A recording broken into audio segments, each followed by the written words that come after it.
Karachi games کے تکنیکی امور کے لیے کراچی گیمز سیکریٹریٹ قائم کر دیا گیا، جس کا افتتاح ایڈمنسٹریٹر کراچی سیف الرحمان نے کیا۔ ایڈمنسٹریٹر کراچی سیف الرحمان کا کہنا تھا مختلف کھیلوں کی ایسوسی ایشنز اور متعلقہ افراد چیف سیکریٹریٹ سے رابطے میں رہیں گے۔ کراچی گیمز 2023 کے سیکریٹریٹ میں میڈیا کارنر بھی بنایا گیا ہے۔ کراچی گیمز کے انتظامی اور تکنیکی امور انجام دینے کے لیے KMC sports complex Kashmir road میں کراچی گیمز سیکریٹریٹ قائم کر دیا گیا ہے، جہاں مختلف کھیلوں کی ایسوسی ایشنز کے عہدیداران اور ممبران سمیت ٹیکنیکل عملہ گراؤنڈ کمیٹی ہمیشہ موجود رہے گی، جبکہ پرنٹ، الیکٹرانک اور سوشل میڈیا سے متعلق صحافیوں کی طرف سے مختلف کھیلوں کی کوریج اور بروقت رپورٹنگ کے لیے میڈیا کارنر بھی فراہم کیا جائے گا۔ ایڈمنسٹریٹر کراچی نے کہا کراچی گیمز کے انعقاد پر KMC کا کوئی پیسہ خرچ نہیں ہوگا۔ کراچی گیمز کے انتظامات کے لیے مختلف اسپانسرز کی خدمات حاصل کی گئی ہیں۔ کراچی گیمز میں ریکارڈ 42 انڈور اور آؤٹ ڈور گیمز منعقد ہوں گے۔ 5000 سے زائد مرد و خواتین کھلاڑی کراچی گیمز میں حصہ لیں گے۔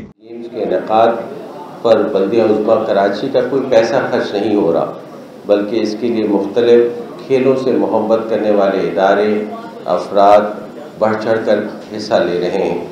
کراچی میں کھیلوں کا یہ شاندار اور منفرد میلہ تقریباً 10 روز تک جاری رہے گا، جس کے دوران مختلف کھیلوں کے شائقین کو بہترین ٹیموں اور کھلاڑیوں کے درمیان ہر میدان میں اعلیٰ معیار کے مقابلے دیکھنے کو ملیں گے۔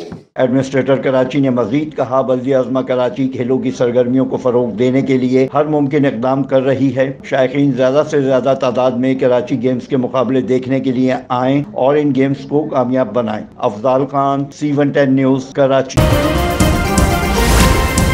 C110 نیوز، خبر کی اصل خبر۔